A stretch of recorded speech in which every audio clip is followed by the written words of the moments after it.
Serial इश्क पर जोर नहीं बहुत जल्द ख़त्म हो गया है, लेकिन ये फ्रेंड के दिलों में खास जगह बनाने में कामयाब हो गया। इसलिए फ्रेंड कर रहे हैं इश्क पर जोर नहीं के सीज़न 2 की डिमांड।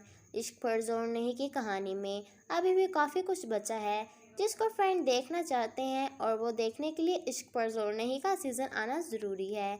और जैसे कि आप जानते हैं कि और भी ड्रामों के सीज़न 2 आए हैं, और अगर फ्रेंड इश्क पर जोर नहीं की यूं ही डिमांड करते रहे, रिक्वेस्ट करते रहे, तो इश्क पर जोर नहीं का सीज़न 2 ज़रूर आएगा। तो फ्रेंड, आप कितने मिस करने वाले हैं इश्क पर जोर नहीं को, और आपको कितना इंतज़ार रहेगा इश्क पर जोर नहीं के सीज़न 2 का, कमेंट बॉक्स में ज़रूर बताइएगा।